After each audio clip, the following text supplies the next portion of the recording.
अस्सलाम वालेकुम जी। मैं थोड़ा मेहदी हसन ते तुसां मेरा यूट्यूब चैनल देते पे शहजादा बलोच 12 ते अज सुबह सुबह दे टाइम असां जेड़ा है ना अपने बाग दे विच फिरदे वदे। ये मेरे हाथ तुसां देते पे अमरूदां दा बाग है। अल्हम्दुलिल्लाह अल्हम्दुलिल्लाह सुम्मा अल्हम्दुलिल्लाह। सारा ये सामने डेरा है ते ये साडा जेड़ा है ना बाग है देते पे तकरीबन कोई 3 तो 4 किलों के विच जेड़ा है ना ये अमरूदां दा बाग है।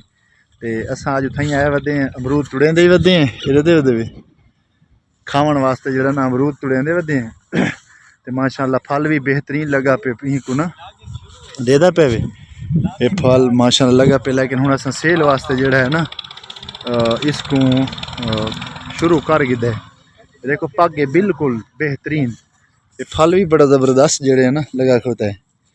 ते असां के नाल नाल जेड़ा है ना नाल अपना खासूं भी सही नाल व्लॉग भी बनाए सो नाल टुरसूं फिरसूं भी सही क्योंकि असां थोड़ी देर काफ़ी देर बाद आंदे रहने इनते ना। तो उम्मीद करना दोस्त अहबाब भी ठीक हो सन और जै जै अमरूद खाने VIP करके तो सारा रबता करे इंशाल्लाह। अमरूद भी बहु हर चीज़ बहु ते माशाअल्लाह काश लभी भी है। हाँ हाँ पट्टी आओ ना नाल नाल तुसां पटेंदे आओ तो नाल नाल जेड़ा है ना नाल नाल पट्टी आओ। चलो 4-5 किलो तो यार पट्टो ना खावन वास्ते हैं भाई नाल नाल खांदे भी रासूं ते बाकी अल्हम्दुलिल्लाह हुण तो तैयार थी गए। कुछ भी चेसूं भी सही दोस्तां बाबा को गिफ्ट भी करे सूं गिफ्ट करने दे नाल नाल जेड़ा है ना विचेसूं भी सही ते खासूं भी सही ते दोस्तां को देसूं। ये देख माशाअल्लाह और बेहतरीन भी है नाल नाल इधर ना मिठा भी है खावट दा देख चेक करवा ना माशाअल्लाह माशाअल्लाह। ये ना बेहतरीन है माशाअल्लाह।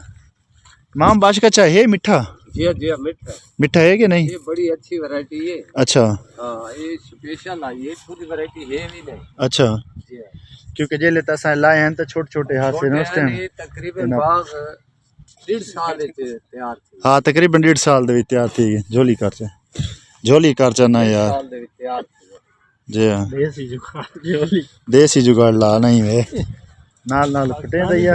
हाँ पटे दिया ते नाल खांदे भी आओ ते जेड़ा है ना कोई यार थोड़े बड़े दोस्तों को गिफ्ट करने हैं उनके वास्ते मैं कि चलो आज जेड़ा बाग दे विच ना थोड़ा चक्कर लाऊं बाग दे विचों जेड़ा ना कोई थोड़े के फल तोड़ूं अमरूद तोड़ के ना दोस्तों को गिफ्ट करने हैं।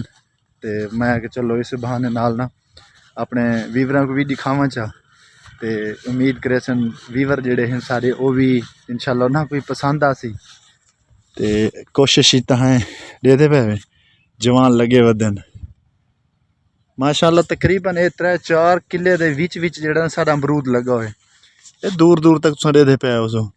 और नाल इसकी सेफ्टी ये है कि नाल अस साइडा तो ना जाल लाई हुई है देते पे जाल लगी खड़ोती है जाल लाइए कि कुत्ता बिल्ला ये वो कोई आंदा वंदा जेड़ा ना अंदर ना वड़ वंजे पौधे न थोड़े खावन की तो मसला को नहीं होंदा। बाकी उम्मीद करना सारे दोस्त ठीक हो सन ते जिन्हें सारे चैनल को सब्सक्राइब नहीं किया मारो जल्दी जल्दी सब्सक्राइब।